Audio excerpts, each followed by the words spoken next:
Hello, beginner potters. I'm here to share with you a learning lesson that I had to endure this last firing.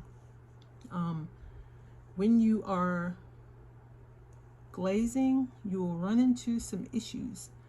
Some of the mistakes you make can come because of being in a hurry, can come because you're not informed, you didn't read the labels very well. You have a new product and you're trying it on a new piece, which you probably shouldn't do that.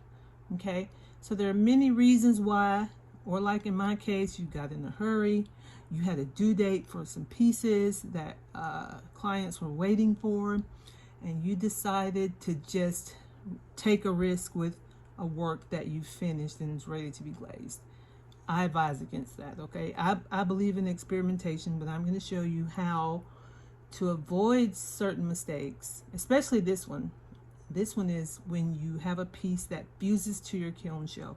So I want to share with you how you can avoid that mistake, also, and how to fix that mistake, repair your kiln shelf when you have to remove a piece that has fused. Now, I was doing some fundraiser mugs and they were due by a certain date. I'm in a big hurry.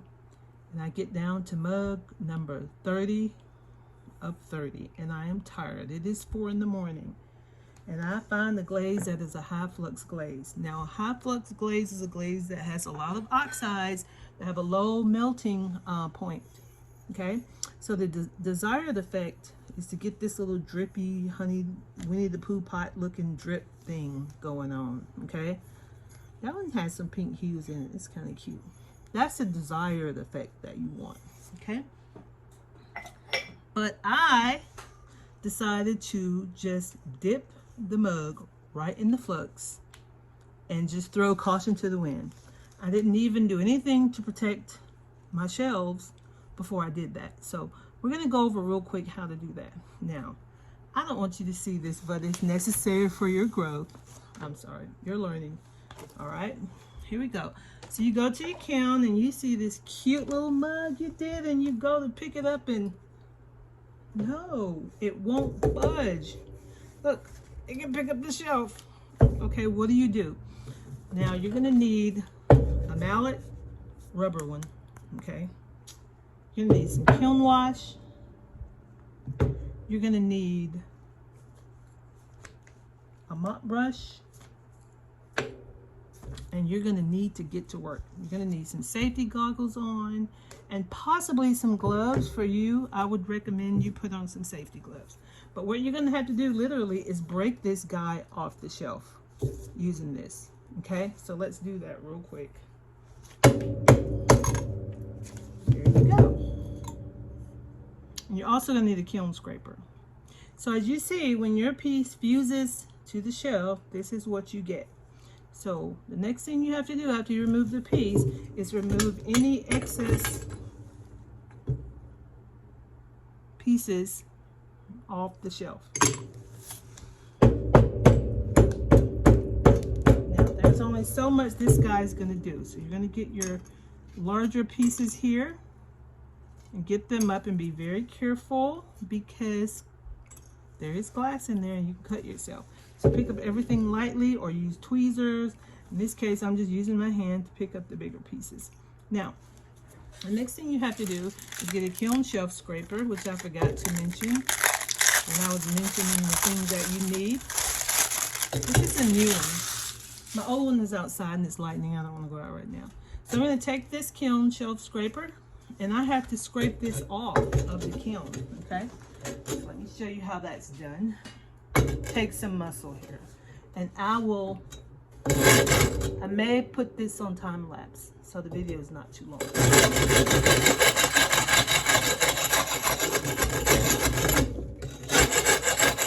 I may even have to go get a chisel. Yes, I am.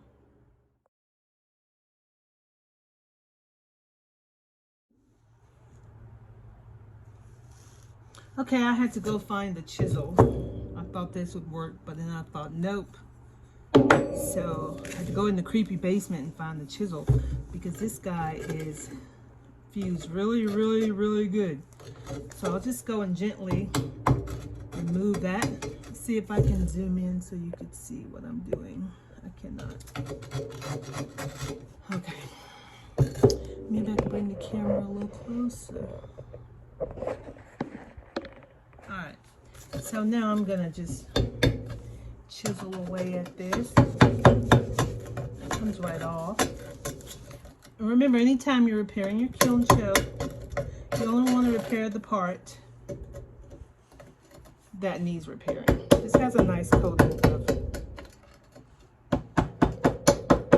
kiln wash on it. You always want to do this away from you, but for the sake of the video, I'm doing it towards me. So I'm going to go into time lapse so that I don't take up too much of your time.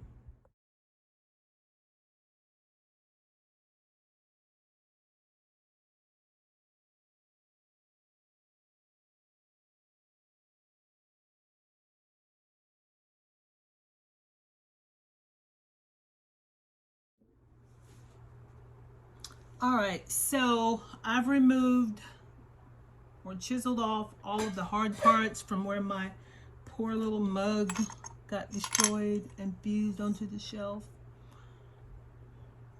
Rest in peace, baby. There you go. All right, so you're gonna have either a mop brush or some type of a bristle brush, and you'll brush off the excess. You want to make sure you have newspaper down. Wear your mask because you are handling glass particles.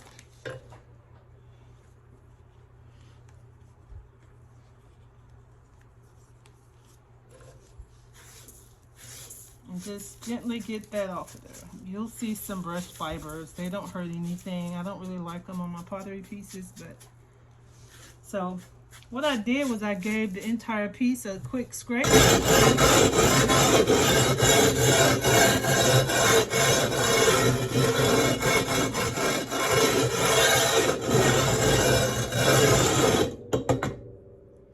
Like so. There we go. I'm going to go ahead and brush this off. You can vacuum it off also. I usually vacuum the room up, this area up after I'm done with all of this.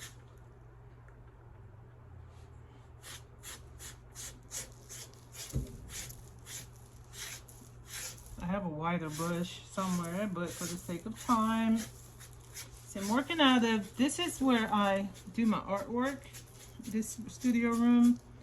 And then I have a little pottery room in there that has a sink, so I'm not bringing any pottery dust in here.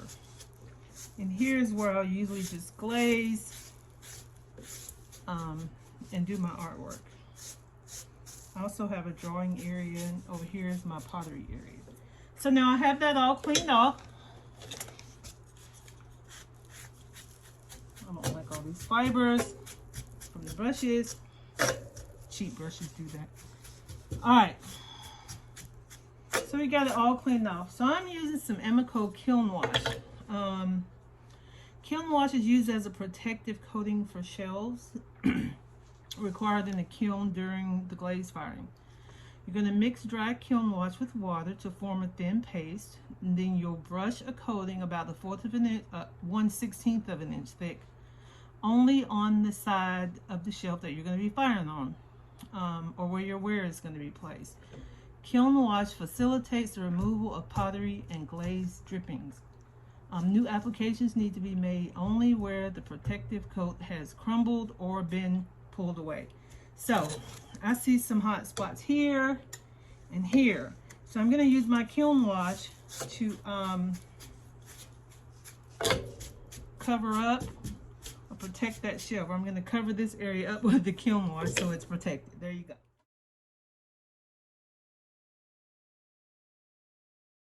Okay, so this area, you can barely tell where my little sad mug was. So I'm going to go ahead and put the kiln wash here.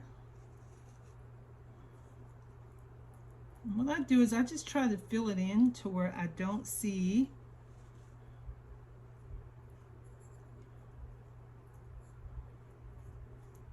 the indention anymore, because you can tell that it protected this shelf. You always want, if you get any new kiln shelves, you always want to put a coating of kiln wash on them. Okay, so that's the area where the mug was. I have an area right here that I probably should have filled in a long time ago.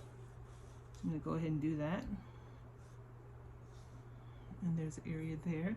Sometimes while I'm at it, I'll put a one thin coat over the entire shelf, because this guy is really rough feeling, which tells me some of the kiln wash has come off. So sometimes I'll put a light coat over the whole piece. Some people glaze the sides of it. I don't ever put my pieces so close to the edge that they have a chance to drip over there. After I'm done with this, I'm going to show you how, when you want to test a glaze, what you can do to protect your shelf to keep from having to do this. And this will have to sit for 24 hours before I can use it, which I don't have a full load right now. When you're the only potter, it's hard to fill up a kiln by yourself. Who am I kidding? I barely had enough room for the last load that I did. So I'm just going to do a thin coat over the entire shelf because it has not been coated in quite a while.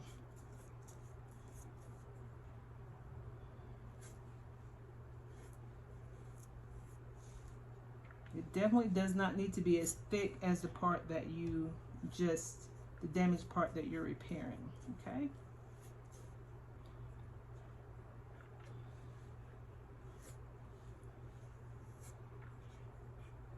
Almost done, and that looks better already. It was very lumpy.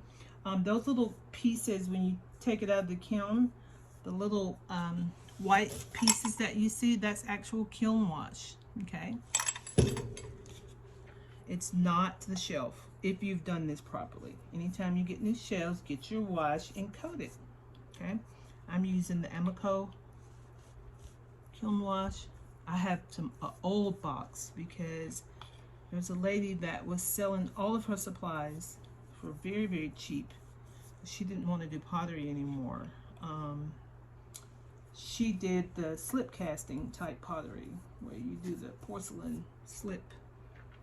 I think it's more crafting than pottery. You know, just repetitive, same thing over and over again. I mean, we make mugs over and over again, but we don't make the same mug, exact mug over and over again. Artists like to create, crafters like to repeat, and that's okay. All right, so we got this guy nice and coated, and it'll sit overnight until it is nice and dry. But I see a spot that I missed. Now, whenever you want to test a piece, or if you're not sure that you use the right glaze, there are things that you can do to protect yourself, okay? You can make yourself some tiles, not test tiles, but just naked tiles. You just cut them out in a square, and you bisque fire them, and then you high fire them with your high fire load. Just make them naked. You don't have to glaze them or anything. And you can use those pieces, those tiles, to sit pieces on that you don't want to damage your kiln shelf. Now, this got over some, and I'm going to show you another way. I can sit this here, okay, that you can protect your kiln shelf. I have a kiln shelf that broke on me. Very upset, but what I was left with was pieces that I can do test firing pieces on it. So you'll just need some little stilts, and you'll sit your piece on there. I would probably use 3. Okay, we're gonna pretend like I have 3, because I should have brought 3 out from my shed. But you're gonna stack that on your shelf, and then you'll take the glaze that you want to experiment with, and you'll put it there, and that way you're just damaging this piece and not your whole shelf. Okay, let me show you that. So I have an old piece of kiln shelf that broke. I dropped it, and then I have some tiny little kiln stilts. I'll put that down in my kiln where there is space, and then I can put my experiment right there, okay, in the kiln, and it can fire like that without me having to go back and scrape and scrub and handle all of this glass. So good luck. Bye.